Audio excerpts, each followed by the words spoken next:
että jos Karnaluksiin joskus menette, niin tästä matkalta löytyy myös semmonen tosi kiva pikkuputiikki. Se on Wool & Woolen nimeltään. Ja se näkyykin tässä kohta. Eli mä kävelen tuolta, sinne meneekin kohta ratikka. Eli tuttuun tapaan edelleen kulkee ratikka 2 ja 4. 4 lukee edelleen Ylemiste, mutta mä huomasin, että 2 oli tullut nyt, niin siinä lukee Suurpaala. Ja tosiaan pysäkki on edelleen sama. Ja tässä kun mä oon vähän matkaa kävellyt tosta pysäkiltä, missä mä alan kuvaamaan, niin katsotaan, eli tuossa näkyy, tuossa mun yläpuolella vieressä, siinä on semmonen pikkuputiikki Woolen. Ja Karnaluksiin pääsee tuttuun tapaan edelleen, eli tuolla näkyy tuo valkoinen talo. Moi kaikille! Tervetuloa! Tämä on Onnenlankamoisen Neule-podcast. Mä olen Laura. Mulla on myös tuolla seurana Mette, joka ehkä tulee teitä moikkaa. Tuliko se Mette moikkaamaan? Hyppääks tänne? Hyppääks tänne? Tässä on meidän Mette, joka on kauhean kova pusuttelemaan, kun mamma on ollut reissussa. Niin kuin huomata saattaa. Eli niin kuin huomaatte, mulla on vähän ääni tämmönen. Ääni on vähän huonolla mallilla, eli mä sain taas flunssan, kun mä tulin Suomeen. Onko se Mette hyvä asia? Onko hyvä asia? Ei ole kummankaan meidän mielestä hyvä asia. Niin. Terveyttä me toivotaan vaan.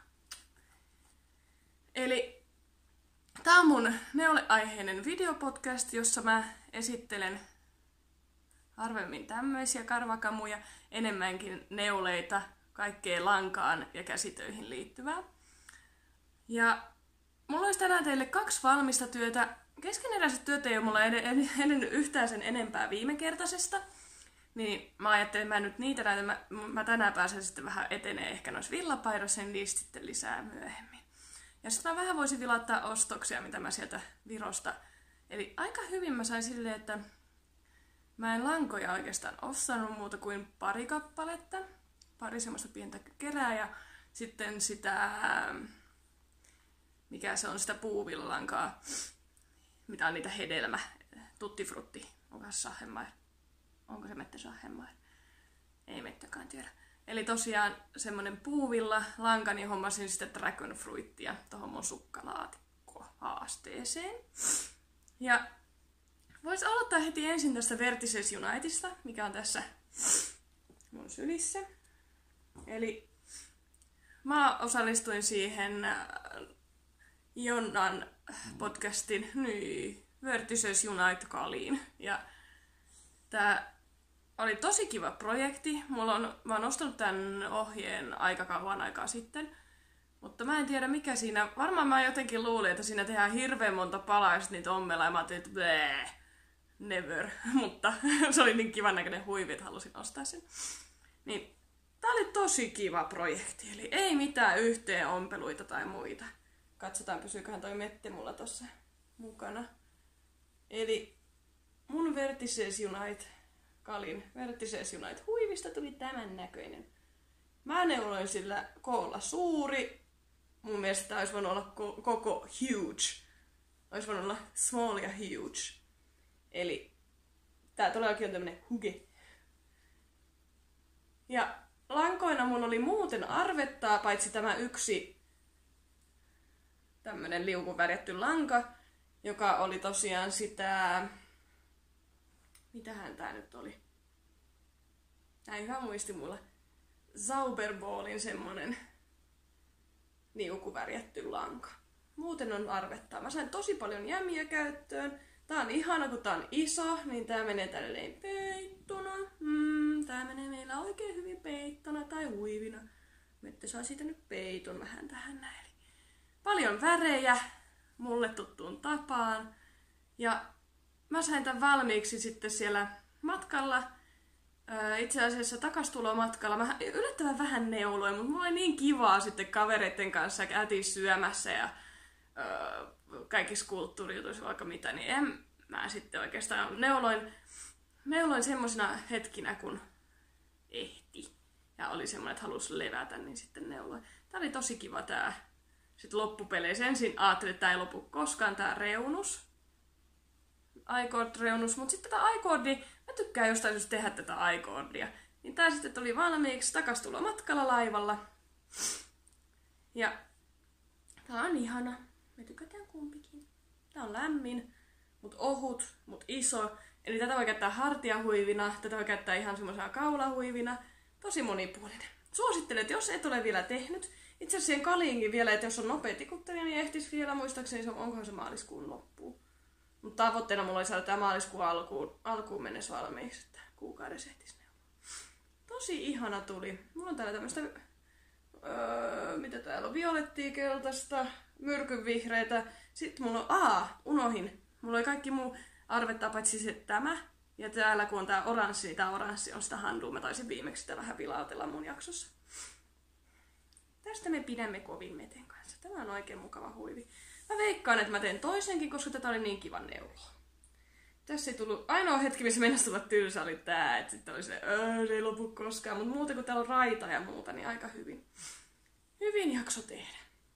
Mun toinen valmistunut työ on mun sukkalaatikkohaasteen 3. sukat, eli nämä on nyt sitten mä taisin viimeksi sitä näyttää sitä lankaa, että tästä tulee mun maaliskuun sukat, ja nyt niistä tulikin Eli ihan perussukka, tää on niin yksi oikein kiertäen, yksi nurin. Ja muuten ihan perussukan ohjella vahvistettu kantapää. Ja mä päädyin perussukkaan sen takia, että mä huomasin, että tää lanka vaatii sen, että siinä on vaan, että siinä ei ole mitään niin krumeluureja, miten se sanotaan. Eli ihan perusjuttuna, niin tää lanka itsessään on niin kaunis, että tää ei oikeastaan kaipaa enää mitään muuta. Vitsi, tää on nätti tässä screenilläkin, kun mä katson. Nää on ihan, näistä oli jo nyt mun yhdet lempparit, mä en malta oottaa sukkalaatikkohaasteen valmistua, että mä pääsen tätä aloittamaan. Pidätkö sinäkin näistä sukista? Joo. Lankana on Lanitium Ex Machinan, täällä on oikein tarkastus, laadun valvonta suoritetaan ja toiselle sukalle myös. Eli Lanitium Ex Machinan, mun mielestä oliko tää twist-sokkia vai high twist-sokki. Eli mä hommasin 50 gramman tämmösen sukkajutun ja kattokaa näin hyvin. Mulla jäi siis ehkä 4 metriä, olisiko jäänyt lankaa enää. Eli mä vedin tämän todellakin tämän langan ihan loppuun asti. Tein täältä tuonne. Mä punnitsin sitten sitä jäljellä olevaa kerää, että sit kun se alkaa lähentää 2/5, niin sitten päätellään ja aloitetaan toinen. Niin aika hyvin meni, just riitti. Ja nämä on mulle tosi hyvän mittaiset.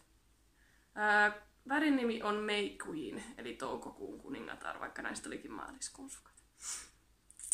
Nämä on ihanat ja nämä on niin pehmeät ja nämä on tosi lämpimät. Eli mä kokeilin näitä jo maanantaina, kun mulla eka sukka alkoi olla valmis. Kokeilin jalkaa ja kyllä meinaa pysyä lämpimänä. Eli se menee mun sukkalaatikkoon. Tämmöiset valmiit työt. Tää on aika lailla tää Vertices Unite huivi on mua niin kuin työllistänyt niin sanotusti, että toi sukkaneulonta tuli sitten sen jälkeen. Sitten mä hommasin kauhean kasan ostoksia. Mä hommasin muun muassa, punch needlein. Mä en edes rupea hakemaan sitä tuolta, mutta Zoomatein punch needle neulan sille kaveriksi kirjantakehyksiä. Eli mä haluaisin ruveta nyt sitä punch needlea tekemään ja noista pari itse asiassa ainakin varmaan jompikumpi noista pienistä niin menee ihan siis, että pystyy kehystämään jonkun työn. Sitten mä haluan oppia uutta nyt taas tänä vuonna, niin mulla on sen takia toi punch needle ja sitten mä oon pitkä aikaa haaveillut tästä tunisialaisesta virkkaamisesta, niin hommasin pari Ponyn Maple Wood tämmöistä tunisialaista koukkua, eli mä pääsen sitä kokeilemaan. Sitten mä hommasin parsin sienen, eli niin kuin pussissa varmaan huomaatte, kävin Karnaluksissa. Siellä oli tosi paljon kaikkea ihanaa. Sitten mä hommasin 275 tsingit, eli mulla on tätä lyhyttä sarjaa tsingejä on olemassa, mutta sieltä puuttuu 275. Ja mä oon huomannut esimerkiksi, musta tuntuu, että Nalle langasta neuluttaessa mulle voisi olla paras se. Ja Mette tykkää tästä, eikä ihmekään, koska siellä on mäyräkoiria. Näytäs näin. Mäyräkoira vasiteippiä. Sitten sitten mä hommasin ihan hirveästi kaikkea. Mä koitan näyttää teille nyt vaan nää käsityöaiheisia juttuja. Tää tuoksuu varmaan mun kavereille, kun tää oli siellä hiasteltavana, mettä tykkää. Eli tosiaan hommasin tän ponyn. Mä en ollut tämmöstä nähnytkään aiemmin, mutta sit mä huomasin netissä heillä, että on myynnissä tätä, ja mä totesin, että mun on pakko saada tämmönen. Sitten lähinnä mä oon suunnitellut, että mä rupesin tekemään nyt sitten jotain omaa ohjetta. Myös kiva tehdä sitten eri kokoja esimerkiksi tarvittaessa. Niin täällä on tämmönen knitting calculator. Eli tohon tehdään swatchi, eli tohon tehdään tommonen mallitilkku, ja sitten siitä mitataan, että mikä tässä oli number of stitches ja number of rows, ja sitten pyöritellään näitä juttuja täällä näin. Tää vähän vaatii ehkä mun opettelu, täällä on ohjeet takana. Mutta sitten tosiaan, sitten tosiaan voidaan tehdä hienoja ohjeita. Eli tää antaa sitten oikein silmukkamäärän. Tää oli aika kätsy. Mä oon joskus vähän laiska. Mun matikka ei ole parasta. Mä ajattelin, että tää voisi nopeuttaa aika paljon asioita. Mitäs muuta me nyt vielä löydetään täältä? Täältä löytyy. Mä ostin vesivärejä esimerkiksi itselleni. Sitten mä lähdin, tää oli semmonen, minkä mä halusin. Eli tää vuosihan vuosi ja mä oon kutonutkin mattopuilla, mutta mun mielestä oli ihanat tämmöset minit. Mä en vielä tämmösiä omista. Niin hommasin sit tämmöset, että voisi koruja tehdä. Sinne män. Sitten, mitäs mä Mette vielä täältä löydetään? Jaha, Mette haluu. Hyppääksä sinne? Mette päätti lähteä tuonne riehu omiansa. Lisäksi mä ostin yhdelle tytölle vähän synttäriä, lahjajuttuja. Siellä oli tosi paljon, hän tekee keppihevosia, niitä hommasin, niitä aineksia. Ja sitten mä hommasin itselleni tämmösiä, vastakohan tää tarkentaa, vähän huonolaista. Nämä on semmosia hakasia, eli mä ajattelin, että jos tekis villatakin, niin tulisi tämmöset kauniit hakaset. Eli ei tulisikaan nappeja, tulisi hakasia. Ja yksi, mitä mä oon kaipaillut nyt, kun mä oon paljon tehnyt Mollamirsin ohjeilla, niin aina mulla puuttuu reittejä, niin mä hommasin naskali. Nyt osataan tehdä reikiä. Saadaan hihnoja. Mut kauheasti kaikkea ihanaa. Se on aina, kun mä lähden Viroon, niin mä huomaan, että siellä myydään hirveästi kaikkea ihanaa. Mutta mä voisin käydä nappasees vielä tosta noin parit langat, niin näkisitte, että mitä lankoja mä oon.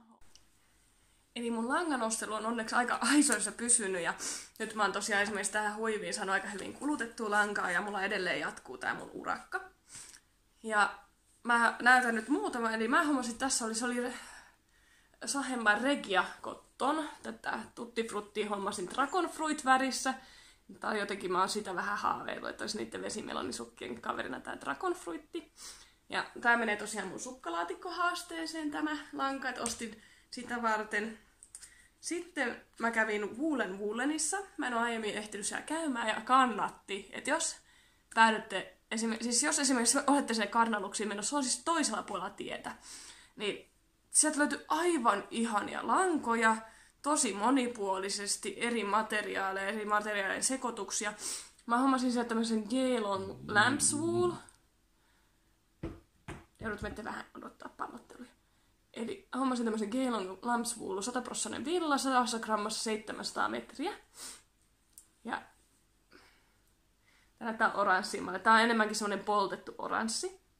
Tää oli kaunis sävy ja mä halusin lampaavillaa pitkästä aikaa, niin otin sitten tämmösen. Mä ehkä yhdistän tätä harmaan kaveriksi.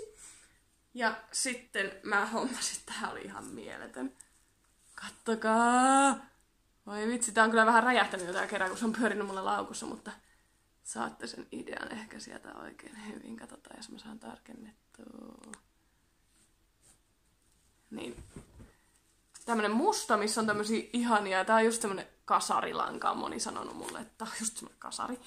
Ja, tai miksei ysärikin. Eli tässä oli vaan kiva se, että yleensä kun on tämmösiä lankoja, mitkä on tämmösiä, että niissä on folioon hoidettu, niin nämä on tosi semmosia, että ne on pelkkää muovia.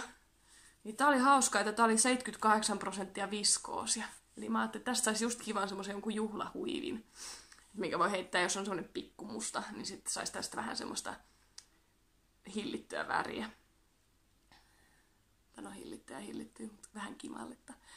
Ja tässä on tosiaan viskoosi 78%, polyaamidia 11 ja polyesteri 11, eli nämä värit, mitä täällä näkyy, ne on nyt sitten sitä polyesteria ja muuta, mutta tää musta on sitten viskoosi. Aika hauska. Ja tässäkin oli tosi paljon metrejä. 400 metriä, eli mä ajattelin, että mä saisin tästä semmoisen pienen huivin neulottua itselleen. Mulla on vähän semmonen taas jumi, eli mä en oikein tiedä. Mulla on niin hirveästi ideoita pää täynnä, että mitä mä haluaisin neuloa, mutta mä en oikein tiedä, mistä aloittais. Ja mä veikkaan, että nyt mä käytän aikaa seuraavaksi sitten noihin pari villapaita. Eli mun miehen villapaidassa puuttuu enää hihat. Me ehdittiin jo kokeilemaan sitä, että se on oikein kokonen. Ja tosiaan oikein kokonen on, eli hihat vaan tarvii ja sitten se logokirjo tähän. Niin sitten se on valmis. Ja sitten mulla on se crush-paita kanssa vaan hihoja vaille valmis. Niin mä vähän veikkaan, nyt kun mä oon tosiaan tämmöisessä nuhassa. Ja mulla vähän, mä eilenkin olin vaan niinku mulla oli niinku 2 tuntia opetusta, mä olin vaan puolikkaan. Tai vähän päälle puolikkaan siitä vaan. Eli pidin lyhyemmät tunnit, koska mä tiesin, että mun ääni ei tule kestämään. Niin kuin huomaatte, niin se rupeaa vähän tälleen särkymään. Ja sitten mulla on oikeastaan niinku ollut tämmöistä etätyöhommaa ja muuta vastaavaa. Niin mä ajattelin, että mä nyt koitan levätä, että mä saisin tän pois, koska tää on jo 4. vai peräti 5. flunssa 3 kuukauteen. Voitte siitä laskea. Aika hurja. Tai periaatteessa 4, että lokakuun lopussa oli 1. ja nyt on maaliskuun alku. Mä veikkaan, että se ensimmäinen influenssa söi mut ihan totaalisesti. Mutta tämmönen vähän lyhykäinen jakso tällä kertaa. Ja vähän halusin heittää kuulumisia, että mitä tänne mun neule maailmaan kuuluu tällä hetkellä ja mitä tässä on valmistunut. Ja toivon mukaan ensi jaksoon mennessä olla vähän terveempänä. Ja eipä muuta kuin ensi jaksoon. Moi moi!